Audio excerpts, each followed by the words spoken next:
Baik, ini adalah materi listrik statis. Listrik statis itu apa sih? Jadi listrik statis itu adalah kumpulan muatan pada suatu permukaan benda dan tidak mengalir. Jadi di sini ada muatan pada suatu permukaan benda dan muatannya tidak mengalir atau tidak bergerak. Itulah yang kita sebut dengan listrik statis. Nah, di sini ada kata muatan. Sebenarnya muatan itu apa sih? Muatan itu terdapat di dalam atom. Atom itu apa sih? Ini adalah atom, partikel terkecil atau struktur atau bagian terkecil suatu zat. Jadi kalau zat itu kita potong-potong, potongan terkecilnya itu adalah atom. Dimana atom itu seperti bola, ada intinya, ada kulitnya. Di dalam intinya ini terdapat muatan positif dan muatan netral. Muatan positif ini biasa kita sebut proton, muatan netral neutron.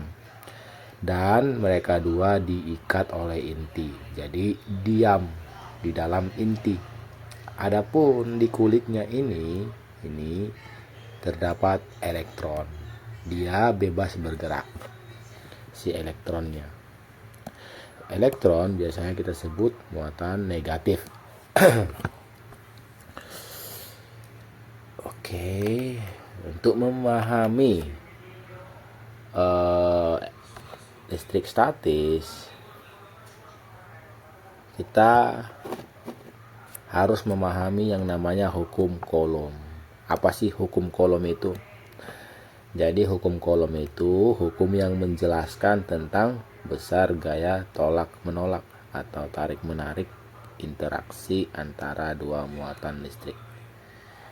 Jadi ketika ada interaksi antara dua muatan listrik, bukan yang netral ya, tapi yang proton dan yang elektron, maka akan timbul yang namanya gaya tolak menolak atau tarik menarik.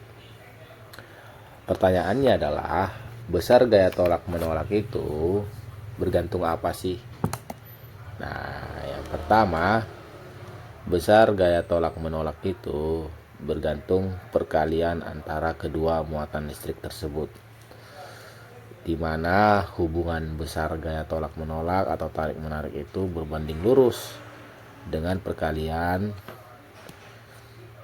kedua muatan listrik tersebut.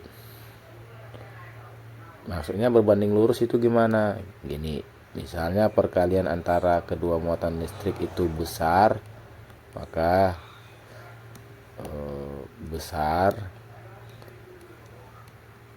apa? Gayanya besar. Jika perkalian antara kedua muatan listrik itu kecil, maka apa? Gayanya akan kecil. Contoh begini. Di sini ada dua buah gambar. Yang pertama muatan 1 berinteraksi dengan muatan 2, sehingga akan menimbulkan gaya tolak menolak atau tarik menarik. Muatan 3 berinteraksi dengan muatan 4. Yang manakah, dengan catatan sebelumnya jarak antara kedua muatan ini sama 6 meter. Jadi jaraknya tidak berpengaruh karena sama jaraknya ya, tidak berbeda. Jika kita kalikan antara perkalian kedua muatan ini, Q1 kali Q2 adalah 12 Coulomb kuadrat. Yang ini Q3 dikali Q4 adalah 8 kali 4 ya, 50 48 Coulomb kuadrat. Di sini jelas perkalian antara muatan 3 dan muatan 4 itu lebih besar dibandingkan perkalian antara muatan 1 dan muatan 2. Karena lebih besar, jadi gaya Coulomb atau gaya tolak menolak atau tarik menarik gambar 1 lebih kecil daripada gambar 2. Gini ya, Q1, Q2 itu kan lebih kecil daripada Q3, Q4. Dimana karena perkalian kedua muatan itu berbanding lurus dengan gaya tolak menolaknya, maka gaya pada gambar 1, atau maksudnya gaya tolak menolak pada gambar 1 lebih kecil daripada gaya tolak menolak pada gambar 2. Alasannya karena Q1, Q2 lebih kecil daripada Q3, Q4. Dimana kan jelas ya, tadi perkalian itu berbanding lurus dengan gaya kolomnya. Di sini perkalian kedua muatan Q1, Q2 lebih kecil, berarti gaya kolomnya lebih kecil. Oke, lanjut ya. Bukan hanya besar perkalian aja sebenarnya ya yang mempengaruhi besar hukum besar gaya kolom, tapi ada juga yang namanya jarak. Jadi gaya kolom itu berbanding terbalik dengan jarak kuadrat. Apa itu berbanding terbalik? Berbanding terbalik itu maksudnya gini, jika jaraknya itu besar, maka gaya kolomnya akan kecil. Jika jaraknya itu kecil atau berdekatan antara kedua muatan, maka gaya kolomnya besar. Itu arti berbanding terbalik. Contohnya gini. Di sini perkalian antara muatan 1, muatan 2, Q1, Q2 itu adalah 12, di sini Q3, Q4 12. Sehingga perkaliannya tidak mempengaruhi besar gaya kolom. Perbedaan besar gaya kolom. Kenapa? Karena perkaliannya nilainya sama ya. Yang mempengaruhi itu adalah jaraknya. Di sini 6 meter dan 8 meter. Karena jarak antara muatan 1 dan muatan 2 itu lebih kecil daripada jarak antara muatan 3 dan muatan 4, maka besar gaya kolomnya itu sebaliknya. Berarti gaya kolom muatan 1 dan 2 itu lebih besar daripada gaya kolom muatan 3 dan 4. Seperti itu. Kenapa? Karena berbanding terbalik. Nah, sehingga jika kita rumuskan, maka kita akan dapat rumus yang seperti ini. Gaya kolomnya kaki 1 Q2 dibagi R kuadrat. K itu apa? Konstanta kolom. Itu adalah tetapan, udah ditentukan nilainya ya. 9 kali 10 pangkat 9 Newton meter kuadrat per kolom kuadrat. FC ini gaya kolom Newton. Q1 Q2 adalah muatan, satuannya kolom.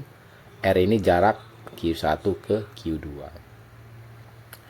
Nah, tadi kan sebelumnya kan kita bicara tentang gaya tolak menolak atau tarik menarik. Jadi seperti ini. Jika dua buah muatannya itu berbeda jenis berinteraksi, maka akan saling tarik menarik. Artinya apa? Gini artinya. Muatan 1 akan ditarik oleh muatan 2. Jadi F1 artinya gaya tarikan yang diterima si 1 dari si 2. Sebaliknya, muatan 2 akan ditarik oleh si muatan 1 ke arahnya. Jadi ini adalah gaya tarikan yang dialami muatan 2 dari si 1. Tetapi jika kedua muatan itu sejenis, maka akan terjadi interaksi tolak menolak. Dalam artian Q1 akan mengalami tolakan dari Q2. Jadi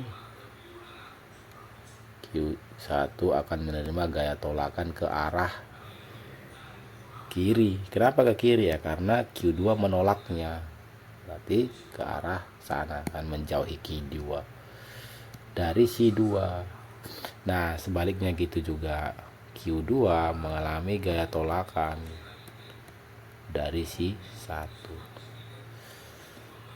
Bukan hanya positif dengan positif aja ya, negatif juga dengan negatif. Jadi selama sejenis maka akan ada tolakan. Seperti itu dia. Oke. Nah, selanjutnya kita akan coba ya latihan soal.